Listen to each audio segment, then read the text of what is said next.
So నిన్ననే song release అయింది, ఎలా అనిపిస్తుంది మీకు ఆ రెస్పాన్స్ కానీ? చాలా చాలా హ్యాపీగా ఉంది. చాలా అన్ఎక్స్పెక్టెడ్గా, అంటే పాట నచ్చుతుంది అని తెలుసు, కానీ ఇంతలాగా రెస్పాన్స్ ఉంటుందని ఎక్స్పెక్ట్ చేయలేదు. చాలా మంచి రెస్పాన్స్, పాజిటివ్ రెస్పాన్స్ అందరి దగ్గర నుంచి కూడా మంచి మంచి మెసేజెస్ చేస్తున్నారు.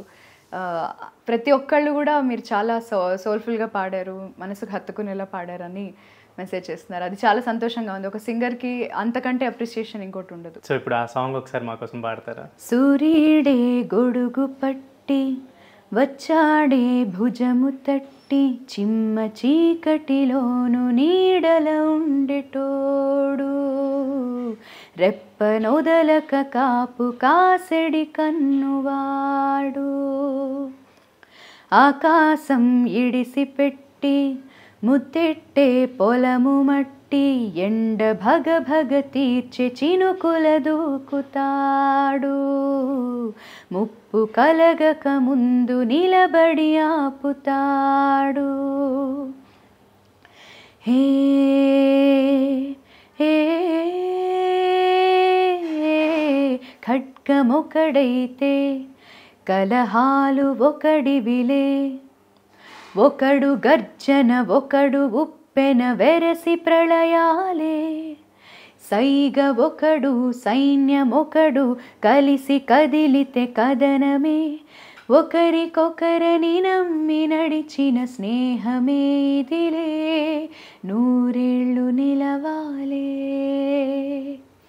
సూపర్ అక్క. అంటే నాకు విన్నప్పటి నుంచి తెలియని ఏదో ఒక ట్రాన్స్లోకి వెళ్ళిపోతా ఉంటారు కదా, అలానే అనిపించింది యాక్చువల్లీ. అండ్ సాంగ్ వెంటనే చూడగానే అర్ని అని నేను నేమ్స్ క్రెడిట్స్లో చూడగానే అబ్బా వెరీ హ్యాపీ నేనైతే. అండ్ మీరు ఆల్రెడీ దానికి ముందు ప్రభాస్ గారికి సాంగ్ పాడున్నారు, అది కూడా చాలా సూపర్ హిట్ సాంగ్. అండ్ ఇప్పుడు ఈ సాంగ్ రిలీజ్ అయిన తర్వాత తెలుగు ఆడియన్స్తో పాటు మీకు కన్నడ, వేరే లాంగ్వేజ్ నుంచి కూడా మెసేజెస్ వస్తున్నాయి చాలా మంది ప్రభాస్ ఫ్యాన్స్ దగ్గర నుంచి. ఎలా అనిపిస్తుంది? కేరళ నుంచి, బెంగళూరు నుంచి చాలా మంది మెసేజ్ చేశారు. చాలా హ్యాపీగా అనిపించింది. తెలుగు వర్షన్ కూడా చాలా బాగుంది, అన్ని వర్షన్స్ వింటున్నాము, తెలుగు చాలా నచ్చింది అంటూ కూడా మెసేజ్ చేస్తున్నారు. So I'm very happy. Already మీరు ప్రీవియస్ ఇంకొక కేజీఎఫ్లో కూడా పాడారు సాంగ్, రవి బసూరి గారు. అంటే ఆయన ఏంటి మ్యూజిక్, ఆయనతో వర్కింగ్ ఎలా అనిపించింది మీకు? చాలా అంటే ఒక వెరీ ఫ్రెండ్లీ వాతావరణం ఆయన దగ్గర. ఆయన దగ్గర వర్క్ చేసే వాళ్ళందరూ కూడా ఆయన ఫ్యామిలీ మెంబర్స్.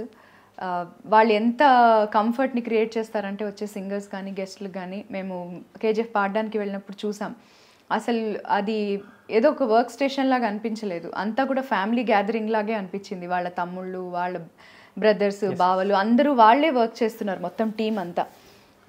ఫుడ్ వడ్డించే దగ్గర నుంచి కూడా వాళ్ళే ఉన్నారు.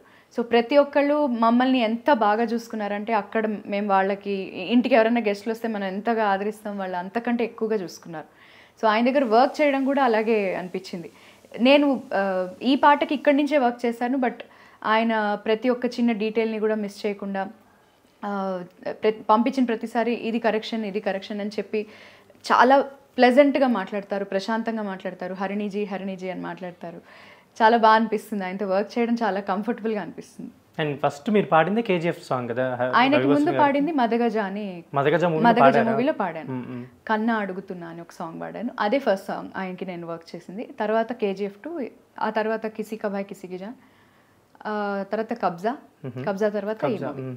సో ఇప్పుడు మాకు కేజీఎఫ్ సాంగ్ కూడా పాడి వినిపిస్తారు ఒకసారి? దానిలో ఫుల్ సాంగ్ లేదు, ఫుల్ సాంగ్ మేల్ కానీ ఆ ఇంపాక్ట్ అయితే ఉంటుంది కదా లైన్స్ కి. ఆ 2 లైన్స్ పాడతాను. నీ నీడలో మరు జన్మగా ధైర్యానికి జననం, బిగి తప్పిన పిడికిళ్లకు నేర్పించరా జగడం. సూపర్. అసలు చాలా ఒక్క 2 లైన్స్కే ఎంత ఇంపాక్ట్ ఉంటుందో థియేటర్లో మీరు చూసే ఉంటారు. అండ్ ఎలా అనిపిస్తుంది ఇప్పుడు, అంటే పెద్ద పెద్ద పాన్ ఇండియా మూవీ సాంగ్స్కి పాడుతున్నారు మీరు, లైక్ ఇంతకుముందు అంటే తెలుగు సాంగ్స్ అన్నీ చాలా కంటిన్యూస్గా పాడుతున్నారు, ఇప్పుడు అంటే ఒక పర్ఫెక్ట్ సాంగ్స్ పాడుతున్నాయని అనిపిస్తుందా మీకు? డెఫినెట్లీ అనిపిస్తుంది. అంటే రెస్పాన్స్ గురించి అని కాదు, కానీ నాకెప్పుడు ఒక మంచి కంపోజిషన్స్ పాడాలి, మన పేరు ఎప్పటికీ ఈ పాటని తలుచుకుంటే ఆ పేరు గుర్తు రావాలి అనే ఒక కంపోజిషన్ పాడాలి అనేది ఎప్పుడు నా కోరిక. సో అలాంటి సాంగ్స్ పడుతున్నాయి అనే ఒక సంతృప్తి అయితే ఉంది. అలాంటి సాంగ్స్ వస్తున్నాయి ఇప్పుడు.